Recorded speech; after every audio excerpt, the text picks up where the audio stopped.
దీప, మీరన్నంత సింపుల్‌గా అందరూ ఆలోచించరు బాబు. అంత ఓపిక కూడా ఎవరికి ఉండదు. నువ్వు ఆ మాట అన్నావా లేదా అని అంటారే గానీ, అక్కడ మిగతా మాటంతా వాళ్ళే అల్లేసుకుంటారు. కథ మొత్తం వాళ్ళే రాసేసుకుంటారు.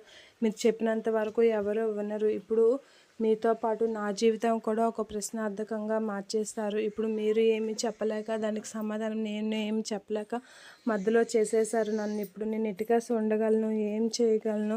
అంత దిన్నగా నన్ను ఇప్పుడు మార్చేశారు. ఇప్పుడు మీరు అలాగన్నారంటే నేనెందుకు కామ్‌గా ఉండాలి అని కూడా నన్ను కూడా ప్రశ్నిస్తారు. ఏంటి కార్తీక్ బాబు, మీరు చెప్పినంత సింపుల్‌గా ఏది జరగదు అనైతే అంటూ ఉంటుంది. ఆ మాటలకి కార్తీక్ అయితే అలా చూస్తూ ఉంటాడు.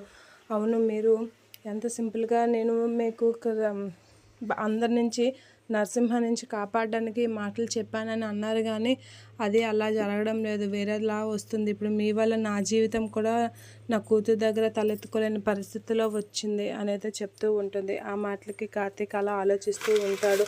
ఇక కార్తీక్ కూడా ఏం చేయలేక దీపాడిన మాటలకి అలా ఉండిపోతూ ఉంటాడు కార్తీక్తో అయితే దీప అలా చెప్తూనే ఉంటుంది. మీరు చేయడం వల్ల నా జీవితం ఇలా తయారైంది అని కూడా చెప్తూ ఉంటుంది. నేను ఎవరికి సమాధానం చెప్పుకోలేక అందరి దగ్గర తలదించుకునేటట్లుగా చేసేసారు మీరు నన్ను ఇప్పుడు అని అయితే అంటూ ఉంటుంది దీప. ఆ మాటలకి కార్తీక్ అలా మౌనంగా ఉండిపోతూ ఉంటాడు.